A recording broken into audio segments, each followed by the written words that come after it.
Semangat gitu. Nah gitu, puji Tuhan. Malam hari ini kita mau mulai PRT kita malam hari ini ya. Tetap semangat, amin. Dingin-dingin tapi tetap semangat. Oke, mari kita mau mulai PRT kita malam hari ini. Kita mau mulai dengan berdoa. Terima kasih ya Tuhan buat malam hari ini. Kembali kami mengucap syukur buat kesempatan yang telah Tuhan berikan kepada kami sekali lagi. Khususnya malam hari ini Tuhan, kami boleh datang bersama-sama dengan saudara seiman. Boleh memuji, menyembah, meninggikan nama-Mu. Dan juga kami mau belajar kebenaran firman-Mu. Terima kasih. Biarlah nama-Mu saja yang ditinggikan di tempat ini. Buat kami terus menjadi prajurit-prajurit. Laskar-laskar Kristus yang tidak pernah menyerah. Terima kasih, terpujilah nama-Mu. Di dalam nama Tuhan Yesus Kristus kami berdoa dan mengucap syukur. Haleluya. Amin. Kalau kerja rasanya capek ya saudara ya. Betul ya? Ya, amin. Manusia nggak apa-apa. Tapi kalau ikut Tuhan nggak boleh capek ya. Tetap semangat, oke? So, malam hari ini saya mau minta semuanya hadir pada malam hari ini untuk boleh bangkit berdiri bersama-sama. Yang bisa aja nggak apa-apa, yang masih kuat silakan. Kita mau memuji bersama-sama ya.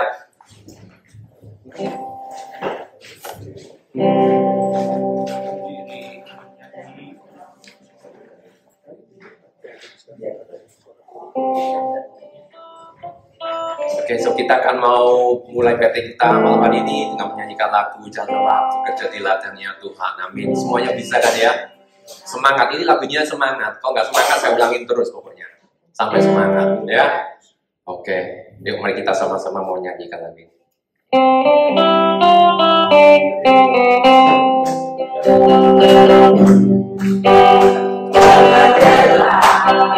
Bekerja di ladangnya Tuhan, berkudus yang berkekuatan, yang mengajar dan menolong. Jangan lelah bekerja bersamamu Tuhan, yang selalu mencukupkan segalanya. Sekali lagi jangan lelah. Jangan lelah bekerja di ladangnya Tuhan, Roh Kudus yang beri kekuatan, yang mengajar dan menopang. Jangan lelah bekerja bersamamu Tuhan, yang selalu mencukupkan segalanya. Kata-kata bergelombang, timbullah tanah yang berguna,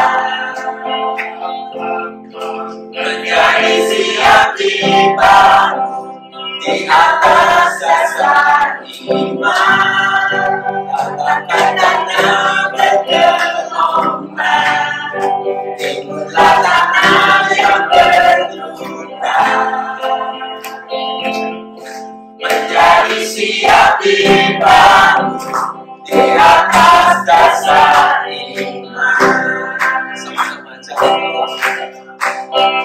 jangan lelah bekerja di ladangnya Tuhan, Roh Kudus yang beri kekuatan, yang mengajar dan menopang.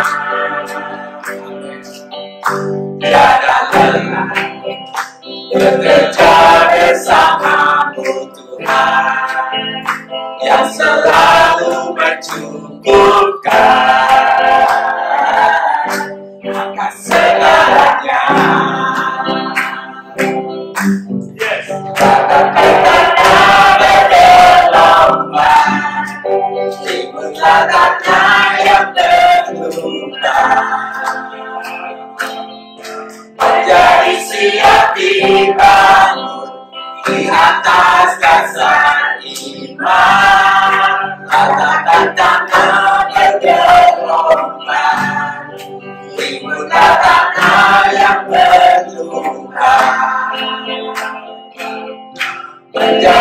siap dibangun di atas dasar iman. Jadi siap dibangun, menjadi siap dibangun, menjadi siap dibangun di atas dasar iman. Amin. Silakan. Ajarku Tuhan, jalan dalam terang-Mu, berikan Tuhan yang teguh mengasihi-Mu.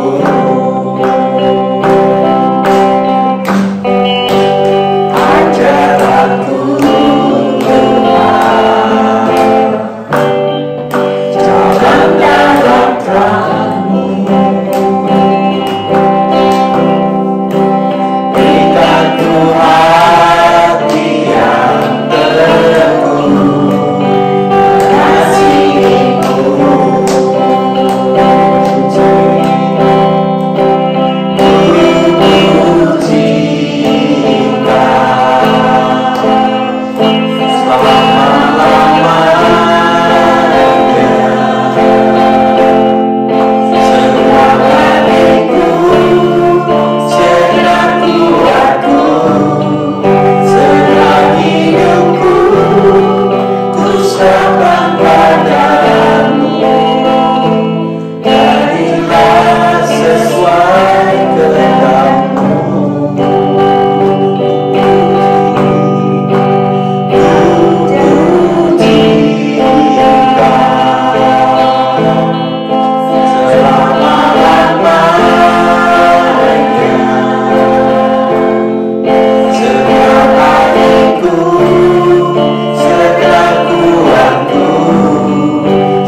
Mari kita berdoa sebelum belajar firman Tuhan. Bapa di sorga, kami mengucap syukur dan terima kasih malam hari ini Tuhan memberi kami kesempatan, kesehatan, kekuatan boleh hadir di rumah Tuhan ikut berdoa bersama-sama. Terima kasih ya Tuhan, walaupun secara fisik kami lelah, tapi walau lelah kami tahu bahwa makin lelah makin butuh berdoa, makin sibuk makin butuh berdoa, makin banyak masalah justru kami makin membutuhkan berdoa, sebab melalui doa kekuatan datang dari Tuhan, melalui doa kami disegarkan, melalui doa kami menemukan jalan keluar terbaik, melalui doa kami membangun hubungan lebih dekat dengan Tuhan, dan kami tahu kami dipimpin oleh Tuhan sendiri yang ada di dalam kami, di sekeliling kami. Dan di depan kami fokus kepada Tuhan, bukan kepada masalah, bukan kepada manusia, bukan kepada apapun di bumi ini. Sekarang siapkan hati pikiran kami, belajar firman Tuhan, supaya kami boleh mengerti dan menerapkan dalam hidup kami. Pakai hamba-Mu yang lemah, terbatas, dan hina-dina ini, jadikan dia alat dari Tuhan untuk menyalurkan berkat buat kami. Dalam nama Tuhan Yesus kami berdoa dan memohon berkat Tuhan. Amin. Nah saudara, hari ini kita akan memikirkan judul yang sedikit menarik. Gak tahu bagi saudara menarik ya, tapi ini lagi ramai dan menghangat, judulnya Kamala Harris atau Donald Trump. Ya, di mana-mana orang-orang berbicara soal nanti yang terpilih itu Kamala Harris atau Donald Trump. 3 hari lagi Amerika akan memilih calon presidennya. Warga negara Amerika akan memilih calon presidennya. 2 calon sudah dijagokan, yaitu Kamala atau Donald. Kamala Harris dari Demokrat, saudara, kita tahu partai yang liberal, ya, yang berkuasa saat ini. Menurut sebagian manusia, kalau Kamala Harris yang menang, maka Amerika akan makin liberal, akan makin liar, ya. Mungkin kebebasan aborsi bukan lagi ditentukan oleh state, tapi bisa ditentukan oleh federal, itu akan diperjuangkan. Ya. LGBTQ akan lebih dimarakkan, ya, dirayakan, dan kemudian pernikahan bukan saja antar sejenis akan disahkan, tapi juga pernikahan dengan apapun akan disahkan, termasuk dengan binatang. Nah, luar biasa, ya. Saudara bisa menikah dengan binatang peliharaan sendiri. Ini luar biasa, negara ini akan makin porak-poranda secara moral kalau liberal berkuasa, sebab liberal akan menjadi makin liar. Ya. Di Amerika akan bebas, sebebas-bebasnya, kemudian sampai tidak punya norma-norma yang sehat. Pajak akan dinaikkan, khususnya bagi orang yang menengah ke atas, yang kerjanya mati-matian akan diperas habis. Menurut ramalan, kalau memang Kamala Harris yang terpilih, ya, hutang negara akan bertambah. Sejak Obama, hutang negara sudah bertumpuk-tumpuk dan makin dipegang Demokrat. Katanya hutang Amerika akan berlipat-lipat ganda. Sebab hanya dengan hutang itu kemudian para Demokrat bisa memakai uang sebebas mungkin dan seboros mungkin. Ya.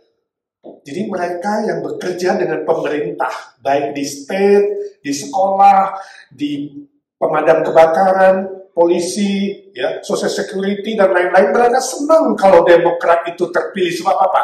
Banyak duitnya, sebab negara berhutang, mereka boleh bebas, dapat komisi, gaji naik, bonus, jalan-jalan, dan lain-lain sebagainya. Tetapi moral Amerika akan semakin bobrok. Ramalan lain, kalau Trump yang terpilih bagaimana? Maka aborsi akan dibatasi. Pernikahan sejenis akan dibatasi. Moral akan membaik. Katanya kejahatan pun akan menurun sebab dia menegakkan hukum terhadap orang-orang yang melawan hukum negara. Ekonomi akan membaik sebab Trump adalah seorang businessman.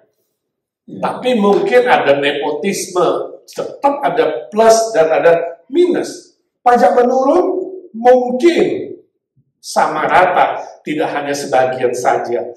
Yang pasti politik luar negeri akan membaik dan orang-orang luar akan lebih menghargai Amerika. Saya tidak tahu apa yang akan terjadi. Nah, bagaimana respon saudara? Itu pertanyaannya. Kalau Demokrat terpilih, negara Amerika makin liberal. Kalau Republikan Trump yang terpilih, maka negara ini akan lebih konservatif atau moderat. Nah, apa respon saudara kalau orang bertanya, Kamala atau Donald? Ya, Kamala Harris atau Donald Trump? What is your response? Ya, siapa kira-kira bakal menang? Apa respon saudara? Pak, cuek aja lah Pak, saya juga bukan warga negara Amerika. Milih juga nggak bisa, bahaya sekali. Ternyata mereka yang bukan warga negara juga bisa katanya, ya, bisa disodorkan dengan kertas pilihan, hanya tanda tangan, dapat bonus. Ini luar biasa permainan-permainan politik untuk mendapatkan banyak suara. Ya. Tapi bagaimana saudara sebagai orang Kristen, respon saudara? Cuek aja? Gak peduli, yang penting gue dapat kerjaan. Yang penting saya warga Indonesia di Amerika masih bisa bekerja mendapatkan dolar. Kan moto orang Indonesia di Amerika itu adalah memburu dolar. Yang penting dapat memburu dolar, ya kan? Yang penting gaji gue naik, ya. Yang penting gue masih bisa kirim duit ke Indonesia. Apakah fokus saudara selama ini hanya soal ekonomi? Apa respon saudara? Ya. Itu menjadi sebuah bahan pemikiran bagi kita sebagai orang-orang percaya. Nomor 2, bila saudara boleh memilih, siapa yang akan saudara pilih? Bila saudara bisa memilih, siapa yang akan saudara pilih? Menurut saudara bagaimana memilihnya? Apakah orang Kristen itu harus berperan dalam politik? Bila ya, orang Kristen harus berperan dalam hal politik sejauh mana? Bagaimana caranya? Kalau tidak, kenapa tidak boleh? Ada yang mengatakan, Pak, kita bukan pilih presidennya, Pak. Presiden dua-duanya jelek. Tapi yang dari dua jelek ini kita lihat, mana yang lebih takut Tuhan, mana yang lebih lebih melakukan kebenaran, walaupun sama-sama gak benar. Ya, the lesser evil, yang jahat yang paling dikit, gitulah ya. Kalau dari dua partai secara keseluruhan, tentu pilih partai yang lebih mendekat kepada kebenaran daripada menjauh terhadap kebenaran. Jadi orang Kristen harus berpolitik atau tidak? Sedikit lah, sedikit kayak dessert ya, Ciko ya. Dikit aja dessert. Nah saudara, di Amerika itu ada aturan. Gereja sebagai institusi tidak boleh kampanye soal politik.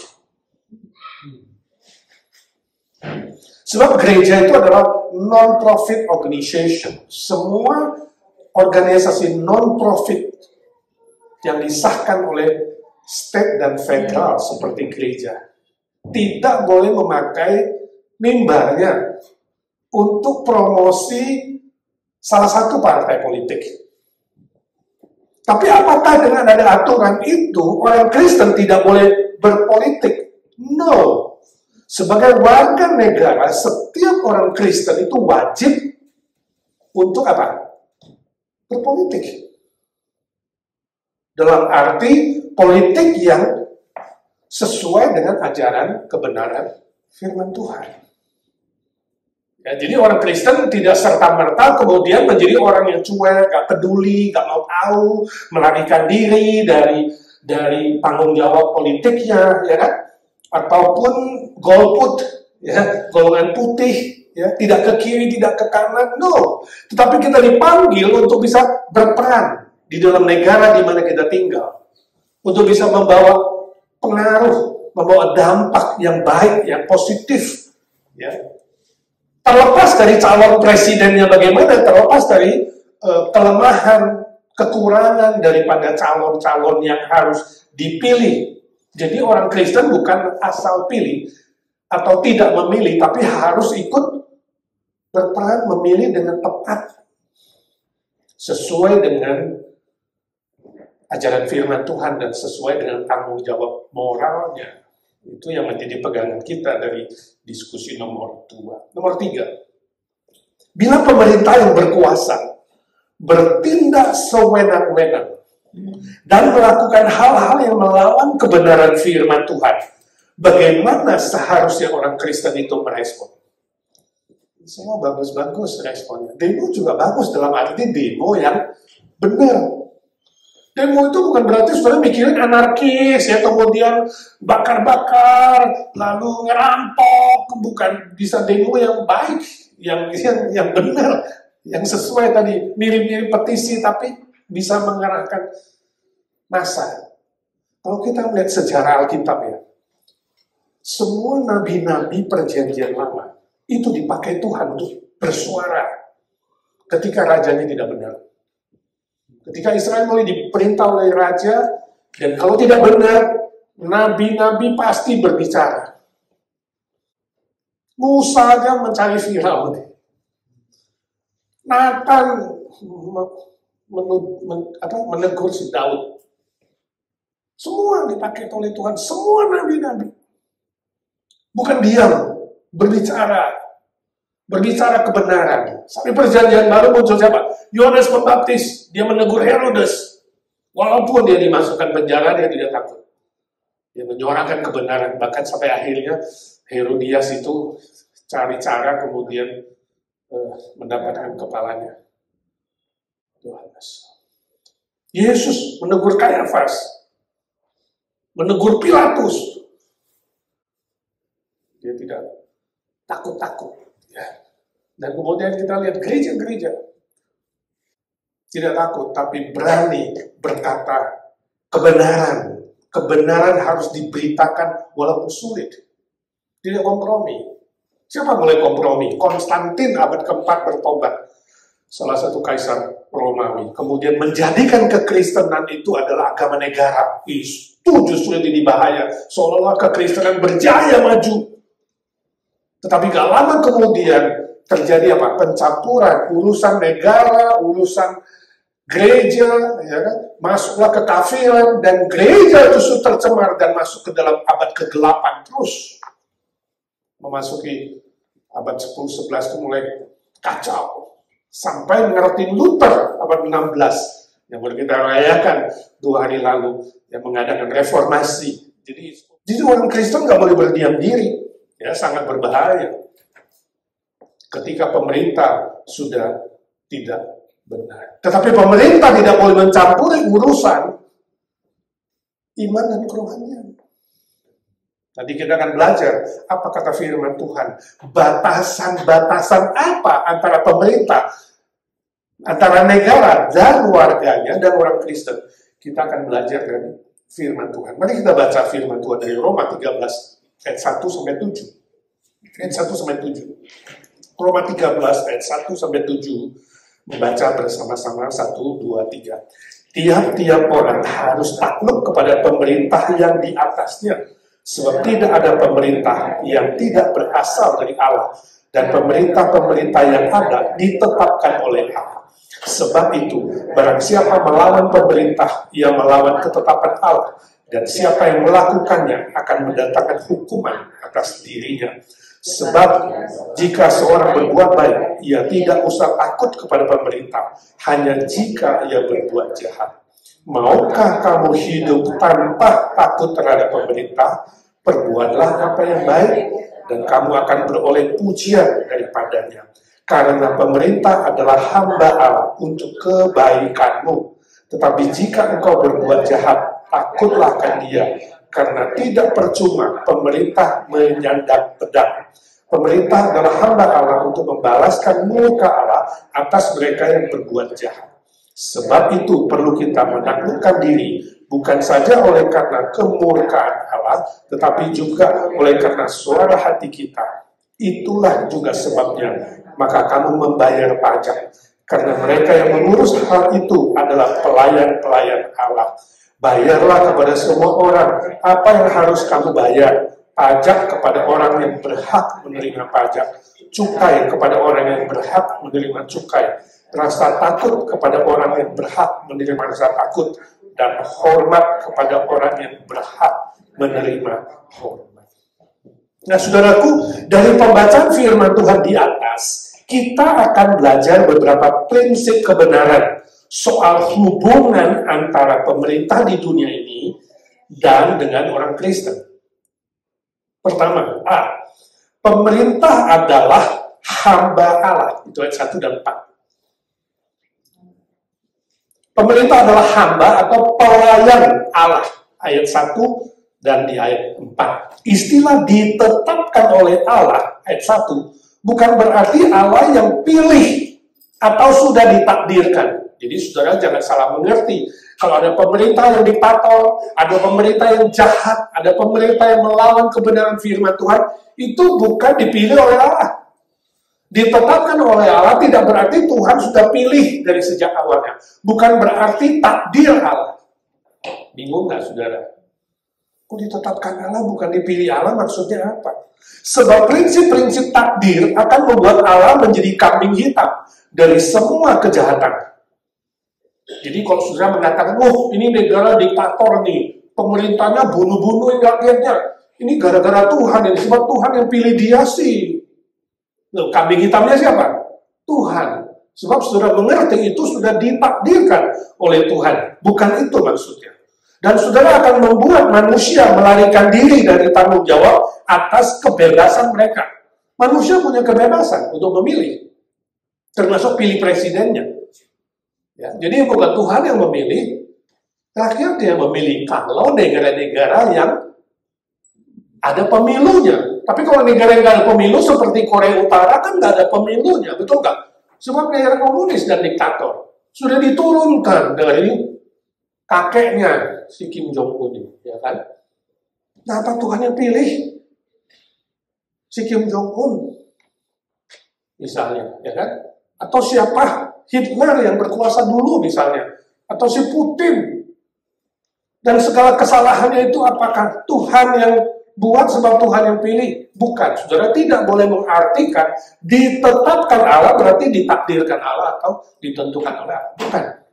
Tetapi melalui pemilihan yang ada, melalui kebebasan manusia boleh memilih, seperti Amerika nanti memilih presidennya, yang pilih adalah warga negaranya. Sedangkan mereka yang tidak bisa memilih itu apa? Menunggu saatnya ketika keadilan dan kebenaran Allah itu ditegakkan. Perhatikan istilah berikutnya. Istilah untuk kebaikan. Hamba Allah di sini adalah dalam konteks untuk kebaikan warganya. Dan ada istilah apa? Membalaskan murka Allah, ayat keempat. Nah, ini adalah ukuran dari hamba Allah atau pelayan Allah. Pemerintah di bumi ini menjadi hamba Allah atau pelayan Allah jika melakukan hal-hal yang mendatangkan kebaikan bagi warganya. Melakukan hal-hal kebaikan demi warganya untuk tanda kutip mewakili Allah membalaskan yang baik dan yang jahat. Jadi bumi ini ada 3 wakil Allah. Saudara masih ingat siapa? Yang pertama, siapa wakil Allah? Gereja adalah wakil Allah di bumi ini, bukan pendeta. Jadi siapapun pendeta mengatakan, saya wakil Allah. Ya, saya Bapak Suci, wakilnya Kristus. Salah. Tuhan tidak pernah kasih pribadi. Tetapi gereja Tuhan, tubuh Kristus, adalah wakil dari Kristus. Sebab Kristus adalah kepalanya. Itu adalah wakil Kristus di bumi ini untuk menyatakan kebenaran, untuk membawa keselamatan, untuk memenangkan jiwa, untuk memuridkan orang-orang yang sudah percaya. Itu sebabnya perintah Tuhan cuma 2. Menginjili, memenangkan jiwa, dan memuridkan. Di bumi cuma ketemu 2 manusia. Yang belum percaya dimenangkan kepada Kristus, yang sudah percaya dimuridkan supaya dia berbuah bagi Kristus. Cukup jelas. Itu wakil pertama. Wakil kedua siapa? Orang tua, bapak dan ibu saudara, bukan hanya bapak. Kedua orang tua adalah wakil Allah di bumi ini. Untuk apa? Untuk mendidik anak-anaknya di dalam Tuhan, takut akan Tuhan. Untuk mendidik anak-anak Tuhan di bumi ini. Walaupun anaknya cuma 1 Jimmy, bukan miliknya, milik Tuhan. Kalau kamu melihat semua milikmu dan anakmu adalah milik Tuhan, kamu tetap tidak bisa apa-apa dan harus belajar hormat sama Tuhan. Kalaupun dia mau jadi misionari kemanapun. Sebab itu adalah milik Tuhan, bukan milik orang tua.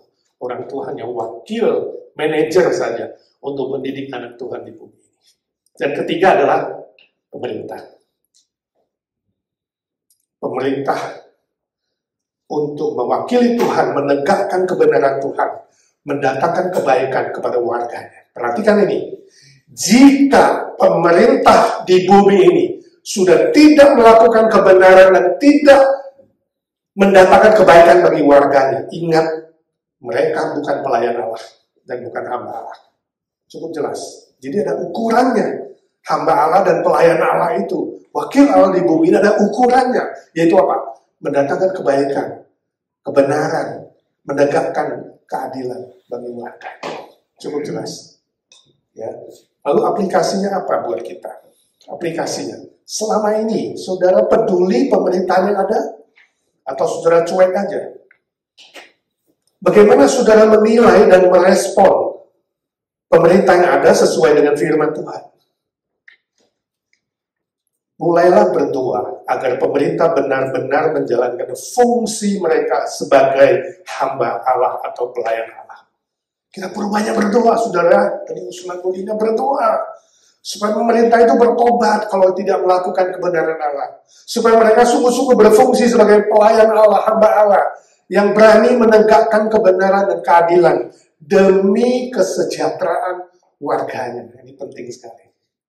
Dan mereka punya hati yang takut akan Tuhan. B, nomor 2. Kebenaran apa yang kita pelajari? Pemerintah memiliki otoritas yang terbatas. Ayat 4. Pemerintah memiliki otoritas yang terbatas. Istilah demi kebaikan, sekali lagi, dan menyandang pedang. Ada 2 istilah di ayat 4. Demi kebaikan dan menyandang pedang, menunjuk kepada wewenang dan tanggung jawab pemerintah terhadap warganya. Terbatas dalam 3 bidang, yaitu soal keamanan atau keselamatan jasmani. Jadi gak ada hubungan dengan rohani, jasmani. Warganya terancam, warganya gak selamat, ya. Warganya jadi korban, harus turun tangan. Ya. Lalu soal keadilan sosial, ya. Hubungan masyarakat, adil gak ini?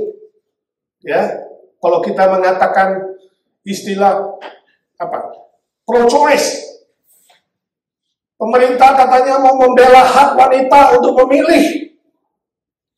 Wanita punya hak untuk memilih dia mau bayinya atau tidak mau bayinya. Tapi lupa, pemerintah juga harus membela hak si bayi di dalam perut itu walaupun belum lahir. Bahwa bayi itu pun bisa punya hak untuk hidup. Itu yang tidak dipikirkan. Apakah adil? Kalau kita membela hak mamanya, tidak membela hak anaknya misalnya. Ini contoh keadilan. Nggak gampang. Ketika membela hak LGBTQ, pernah nggak memikirkan mereka juga punya definisi pernikahan yang tradisional? Apakah pernikahan tradisional harus juga menyetujui? Bukankah kita bisa hidup dengan perbedaan definisi, asal sama-sama menghargai hak dan kewajibannya? Ini penting sekali. Untuk tadi petisi itu yang diajukan oleh si Ira, bahwa kalau mau bicara hak, keadilan sosial, mari bicara dari semua pihak secara fair. Jadi bukan memaksakan, ya, definisi. Kalau saudara mulai memikirkan definisi-definisi yang muncul akhir-akhir ini sangat berbahaya, saudara. Ini kembali kepada Kejadian pasal 3, ketika iblis mengajak Hawa untuk mengganti definisi, ya kan? Iblis bilang, hei, kamu akan jadi Allah. Kamu tahu pengetahuan baik dan jahat. Kamu yang tentukan definisi baik dan jahat, bukan Tuhan. Bukan Allah menentukan mana baik, mana jahat. Kamu yang menentukan. Itu sebabnya makanlah buah itu. Mulai dari situ. Iblis punya tawaran cuma satu. You berhak bikin definisi sendiri.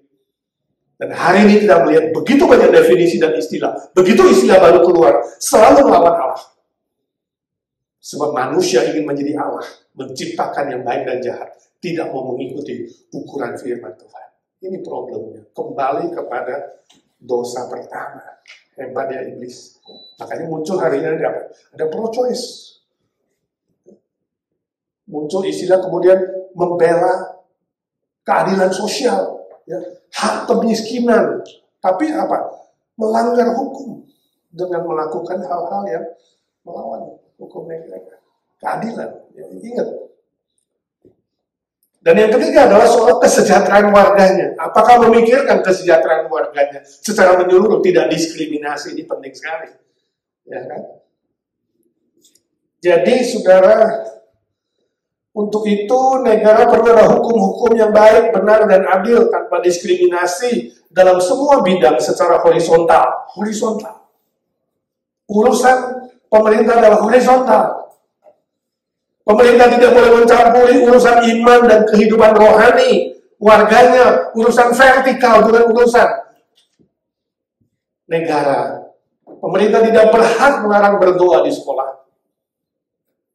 Muridnya kalau Kristen boleh berdoa di sekolah, boleh bercerita tentang imannya di sekolah, harusnya boleh. Kenapa dilarang? Ini penting sekali. Ya, ketika pemerintah mulai mencampuri urusan iman pribadi dan kerohanian seseorang dan membatasi gerakan manusia dan kebebasan berbicara kebenaran, di situ telah melanggar definisi pemerintah sebagai pelayan Allah dan hamba Allah. Ya, sangat hati-hati.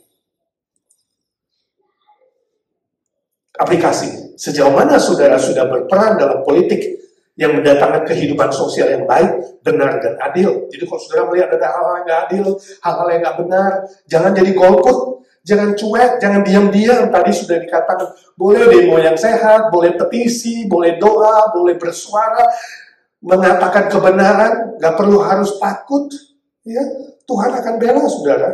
Ya, jangan cuek terhadap perkembangan sosial politik demi menegakkan moral yang benar dalam masyarakat sesuai dengan kebenaran firman Tuhan. Saya nggak tahu, nggak gampang karena di kantor, di biasa tempat kerja saudara juga dilarang untuk berbicara kebenaran, betul kan? Jadi dikit-dikit dianggap itu politik. Wah, politik tuh. Padahal kita mengatakan kebenaran dibilang politik. Ya kan? Sangat berbahaya. Bagaimana saudara berani nggak berperan? Termasuk diskusi 3 hari lagi, ini Kamala atau Donald Trump nih. Ya, saudara ikut berbicara atau diam-diam aja melarikan diri kalau ada diskusi politik di kantor saudara, saya tidak tahu. Ya. Jadi pertanyaannya Kamala atau Donald Trump? Back to our topic. Kamala Harris atau Donald Trump? Ingat, bukan Tuhan yang pilih. Saudara yang pilih. Warga negara Amerika yang pilih. Bukan Tuhan yang memilih. Ya. Saudara diberikan hak suara dan kebebasan. Ingat, suara terbanyak bukan suara Tuhan. Siapa yang berteriak, Hosana, Hosana, Yesus Raja, orang banyak. Hah? Berapa hari kemudian apa? Salibkan dia. Siapa yang teriak? Orang banyak, mayoritas. Suara mayoritas belum tentu suara Allah dan seringkali salah. Suara kebenaran, firman Tuhan selalu benar. Sebab itu sifatnya mutlak. Ingat, ya. Suara terbanyak, bukan suara Allah, seringkali salah. Jangan ikuti suara mayoritas, saudaraku. Jangan ikuti perasaan. Nah, tergantung perasaan lah. Gimana kalau aku suka ya, lihat mukanya itu udah muak, ya udah enggak. Bukan perasaan, saudara. Ya. Jangan demi kepentingan diri. Yang penting gaji gue naik, yang penting gue gak dipecat. Bukan memikirkan kepentingan pribadi. Bukan memikirkan kepentingan partai atau kelompok sendiri, bukan. Tapi pilihlah sesuai kebenaran firman Tuhan. Pilihlah sesuai dengan hati nurani saudara yang bertanggung jawab terhadap suara Roh Kudus yang memimpin hati saudara secara moral, Kristiani, dan iman Kristiani. Amin. Rame-rame. Ya, ke kotak suara atau kirim. Ya, bersurat. Pulang lihat lagi itu formnya. Dan saudara mulai kerjakan itu. Penting sekali. Ya. Yang ketiga, yang terakhir. C. Orang Kristen wajib tunduk terhadap pemerintah. Wajib tunduk terhadap pemerintah. Ayat 1, ayat 5 sampai 7. Tadi saya sudah jelaskan sedikit soal tunduk. Istilah tunduk ayat 1 artinya dalam batasan fungsi pemerintah sebagai hamba Allah yang benar. Kalau bukan hamba yang tidak, kalau bukan hamba Allah yang benar, bukan pelayan Allah, kita boleh tidak tunduk, tapi bersuara kebenaran. Istilah suara hati nurani ayat 5 muncul suara hati nurani, itu adalah dalam konteks suara hati orang Kristen yang dipimpin oleh suara Roh Kudus. Jadi bukan perasaan suara hati nurani, tapi dalam konteks suara Roh Kudus yang memimpin kita dalam kebenaran. Lalu ada istilah membayar pajak, ayat 6 sampai 7 adalah kewajiban orang Kristen dalam batasan baik, benar, dan adil. Jadi saya tanya, kalau pemerintahnya sudah tidak baik, tidak benar, tidak adil, perlu bayar pajak kah? Senang kalau tiba-tiba pemerintah bilang, tidak usah bayar pajak, senang ya? Suatu hari petugas pajak adakan, penyuluhan di sebuah desa, kumpulkan semua rakyat. Dan kemudian petugas pajak mengatakan, saudara-saudara, mulai hari ini sebagai pimpinan pajak saya ingin umumkan supaya saudara membayar pajak dengan senyum. Lalu seorang warga bilang, puji Tuhan, saya kira bayar pajak pakai uang, ternyata cuma pakai senyum. Maksudnya bayar dengan senang hati. Jadi mulai gak usah bayar pakai uang nih, pakai senyum aja. Ya, istilah bayar pajak itu kewajiban. Tapi ketika saudara melakukan kewajiban, saudara pun harus menilai dan mengoreksi. Apakah sungguh-sungguh uang saudara yang dipakai demi kebaikan, kebenaran, dan keadilan? Nah, gampang ya. Kenapa LGBTQ mati-matian memperjuangkan supaya pernikahan sejenis pernikahan, kalau nggak ada pun manusia bisa nikah dengan binatang. Kalau dia ada surat pernikahan, saudara, berarti apa? Pajaknya turun apa naik? Turun. Dan ketika uang pajak kita sudah dipakai untuk aborsi bebas, pemberian obat bius dan lain-lain, kita sedih sebenarnya kan? Perlu menyuarakan kebenaran. Jadi ketaatan orang Kristen dan kewajiban orang Kristen terhadap pemerintah ada batasnya. Bukan tak terbatas, bukan tunduk secara membabi buta. Batasannya apa? Apakah mereka sudah menjalankan tugasnya sebagai pelayan Allah? Ayat 6b. Fungsi pelayan Allah itu sudah ada belum? Lalu aplikasinya apa? Selama ini, sejauh mana pemerintah saudara sudah melakukan tugasnya dengan baik dan benar? Ini menjadi pertanyaan orang Kristen yang harus menjadi terang dimanapun berada. Entah saudara tinggal di kelurahan, tinggal di kabupaten, tinggal di provinsi, di kota, di desa. Orang Kristen harus berfungsi sebagai garam dan terang. Yang bercahaya bagi tempat-tempat yang gelap. Yang memberikan rasa dan pengaruh yang positif seperti garam yang masuk ke dalam makanan. Memberi rasa, memberi nikmat, memberi berkat kepada orang-orang sekitar saudara secara horizontal. Sejauh mana pula saudara melakukan kewajiban saudara sebagai warga yang baik? Bisa nggak kamu disebut warga negara yang baik oleh warga sekitarmu, oleh orang-orang sekitar saudara? Mereka mengatakan, wow, ini nih ya, si Aili ini memang warga negara yang baik nih ya. Jadi kalau pemilihan lurah itu bisa terpilih jadi lurah ya. Bukan palura, tapi bulura. Ya, calon. Wah, ini nih Jimmy nih, calon wali kota kita cocok nih. Sebab apa? Orang-orang melihat itu perannya di masyarakat.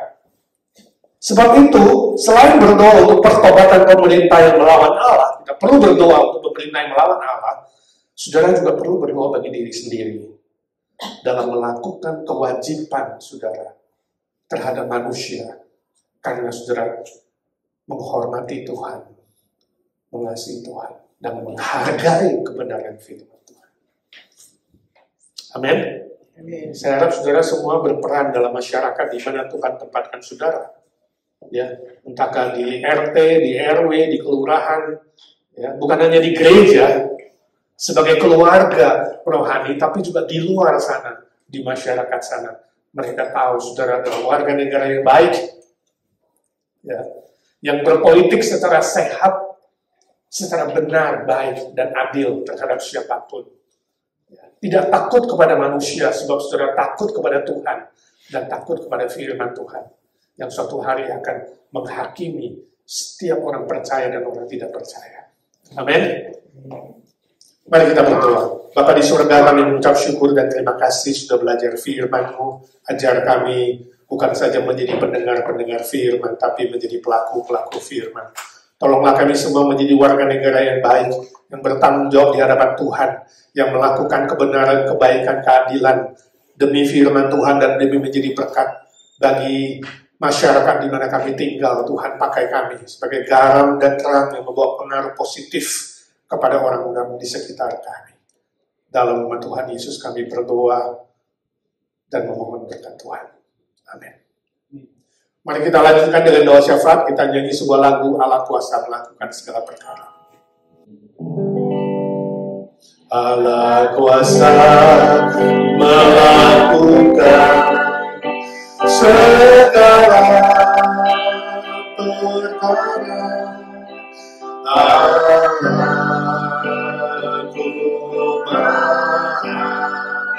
Kuasa, Dia ciptakan seisi dunia. segala masa. Allah Maha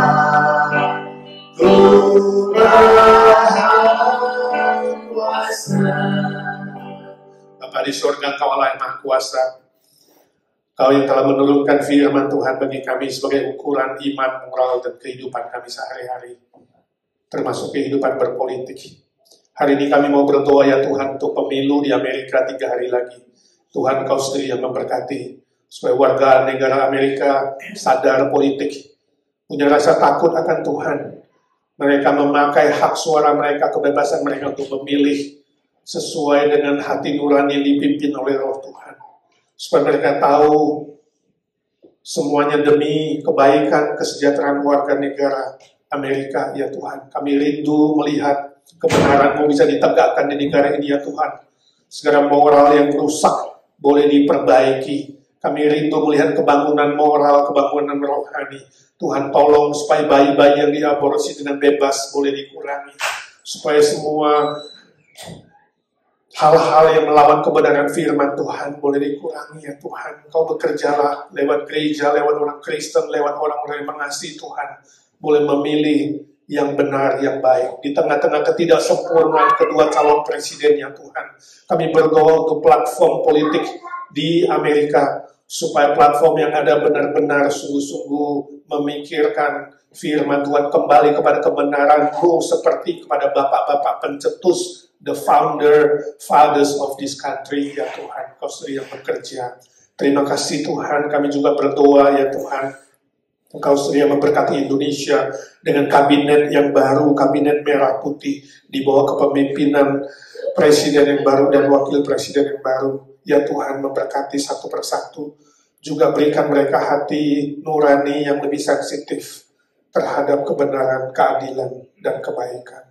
Punya rasa takut akan Tuhan ketika mereka akan melakukan kecurangan-kecurangan. Kami berdoa dalam nama Tuhan Yesus, berikan hati yang bertobat. Ya Tuhan, curahkan keadilan-Mu bagi Indonesia dan bagi Amerika, khususnya Indonesia ya Tuhan, dengan sila kelima, kesejahteraan sosial bagi seluruh rakyat Indonesia boleh diterapkan, boleh digenapkan di negara yang kami cintai. Dan di situ kami doakan ada handai tolan family, keluarga. Tuhan berkati mereka yang di Indonesia yang sudah mengenal Tuhan, setia kepada Tuhan, yang belum mengenal Tuhan dengan cara dan waktu Tuhan, mereka mendengar Injil dan diselamatkan oleh Tuhan. Berkati gereja-gereja-Mu tetap boleh menyuarakan kebenaran Tuhan di sana, ya Tuhan. Saat ini kami ingin berdoa syafaat bagi saudara-saudara kami yang lemah tubuh. Kami angkat nama-nama mereka ke hadirat-Mu ya Tuhan. Kami bersyukur untuk Lily Cheng yang kami dengar setiap hari. Ada kemajuan yang pesat, ada anugerah Tuhan, ada mujizat Tuhan. Hari ini sesuai dengan berkat dan anugerah-Mu ya Tuhan, Lily sudah berbicara beberapa kata, sudah keluar suara. Kami bersyukur ya Tuhan. Kami terus doakan di dalam nama Tuhan Yesus Kristus.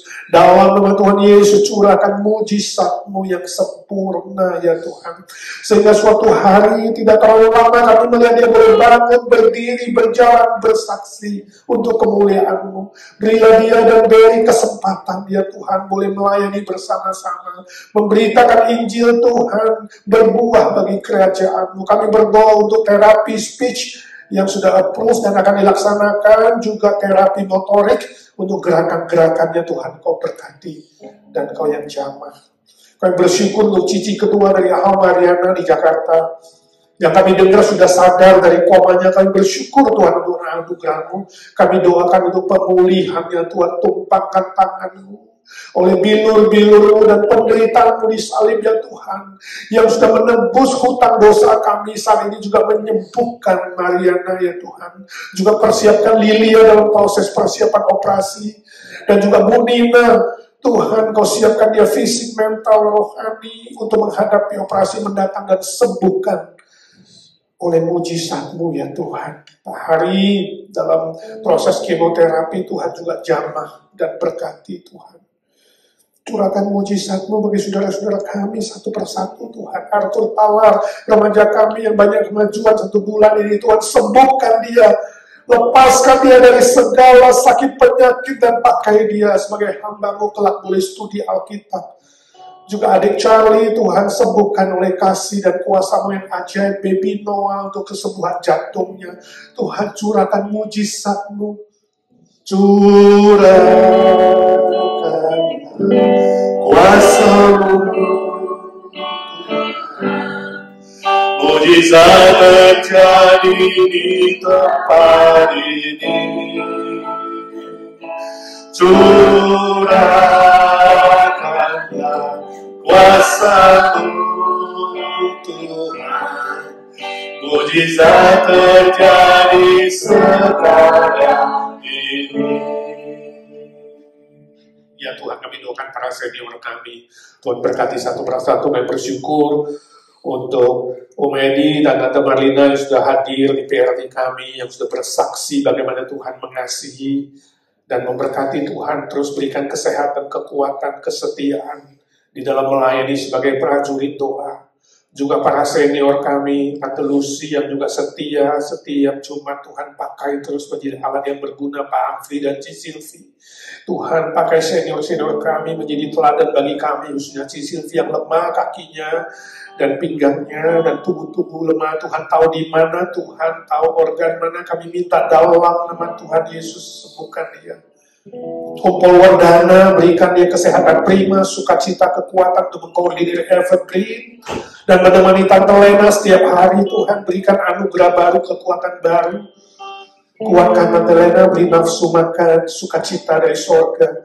Juga semua senior kami yang lainnya Tuhan, Tante Isya, Tante Ita, Tante Aiwati, Tante Sumi, Tante Nelly, Ci Irene, Ci Rostin, Ci Eti, Om Budi Pualamsa, mereka yang hidup dalam kesendirian, mereka Tuhan temani.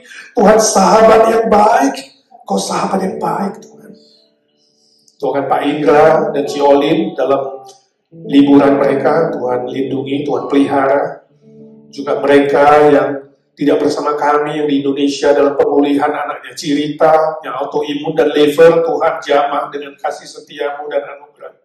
Mamanya Ramona, Tante Oni, Cilia Weju, cicinya Ci Evi, Tuhan juga sertai. Juga mamanya Hegel, Tuhan sembuhkan mereka satu persatu. Kuatkan iman mereka di tengah-tengah perjuangan hidup di dunia ini. Hegel dan Sheryl Tiong dalam liburan, Tuhan sertai. Kehadiran mereka di Malaysia boleh membawa sukacita. Terima kasih Tuhan, terima kasih. Yesus, Yesus, dengar doaku, janganlah Tuhan lalui, berilah berkat.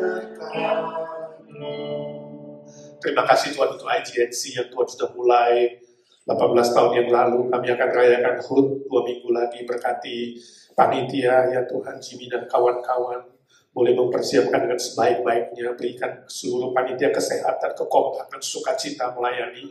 Kami doakan acara hari itu mendatangkan kemuliaan bagi Tuhan, berkat besar bagi jemaat Tuhan dan tamu-tamu yang akan hadir. Tuhan pimpin seluruh acara kami. Tuhan juga memberkati rencana Thanksgiving dinner maupun KKR Natal dan semua pelayanan di IGNC. Berikan kekompakan, motivasi yang murni, tujuan yang jelas dari semua pelayan-pelayan Tuhan, aktivis-aktivis. Melayani makin hari makin baik, makin memperkenankan Tuhan, makin mengasihi Tuhan. Itu motivasi satu-satunya Tuhan. Tumbuhkan IGNC menjadi gereja yang berdoa, gereja yang mengabarkan Injil, gereja yang memuridkan orang percaya, gereja yang saling mengasihi dan yang menjadi berkat bagi orang banyak. Itu tujuan kami bergereja ya Tuhan. Berkati pekabaran Injil di seluruh dunia, hamba Tuhan, misionaris, dan juga orang-orang Kristen, khususnya di negara-negara yang sulit, di desa-desa terpencil. Tuhan lindungi, Tuhan pelihara, Tuhan pakai mereka menjadi alat memberitakan Injil Tuhan. Kami yakin Injil-Mu akan tersebar ke seluruh suku bangsa sebelum Tuhan datang kedua kali. Dengan berbagai macam cara Tuhan. Media massa, Alkitab, acara-acara gereja, PI pribadi, dan semua acara program-program lain Tuhan memberkati. Yang sudah percaya Tuhan berkati, kami doakan follow up mission trip Yang barusan di Indonesia ya Tuhan, banyak siswa-siswa, anak-anak muda yang percaya mempersembahkan diri. Pelihara, lindungi mereka, berkati gereja-gereja yang full up, agar jiwa-jiwa itu terpelihara ya Tuhan, dan bertumbuh di dalam kebenaran-Mu. Saat ini kami berdoa untuk pergumulan jemaat-Mu Tuhan secara pribadi, entah soal pekerjaan, soal status, soal teman hidup, pergumulan keluarga, sekolah, pekerjaan, bisnis, dan lain-lain ya Tuhan, kasihani. Sebagian jemaat kami belum punya pekerjaan, yang cari pekerjaan, Tuhan buka jalan. Kakaknya Suni, Suhwe, dan kakak iparnya, Tuhan buka pekerjaan yang baru, dan hati yang mau rindu berdoa, beriman kepada Tuhan dengan setia. Yulia dan Alfredo yang pindah ke Las Vegas sedang adaptasi dan juga butuh pekerjaan. Juga kawan-kawan yang lain. Tuhan tahu satu persatu. Tuhan berkati anak-anak-Mu, sebab Kau Allah yang memberkati. Waktu Tuhan kami tidak mengerti, tapi ketika anak-anak-Mu menantikan Tuhan, Tuhan pasti buka jalan. Waktu Tuhan pasti yang terbaik, walau kadang tak mudah dimengerti.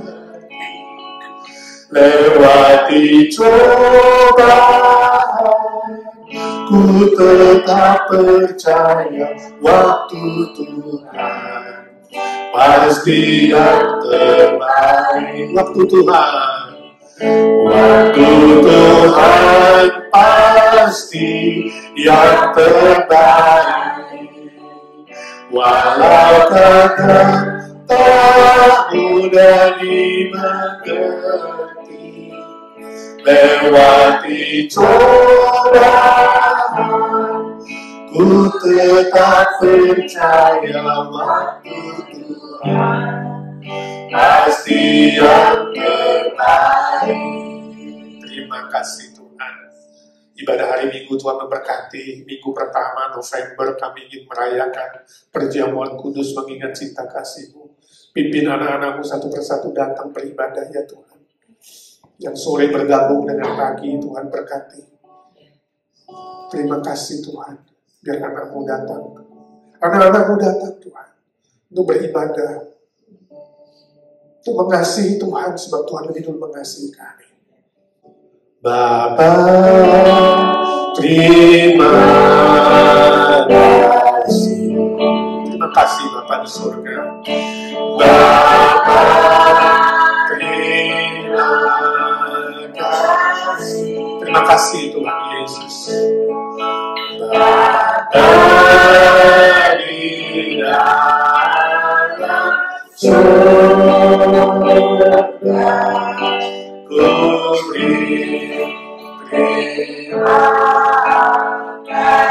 terima kasih Roh Kudus. Terima kasih dalam nama Tuhan Yesus Kristus, Juru Selamat dan Penebus kami yang hidup selama-lamanya.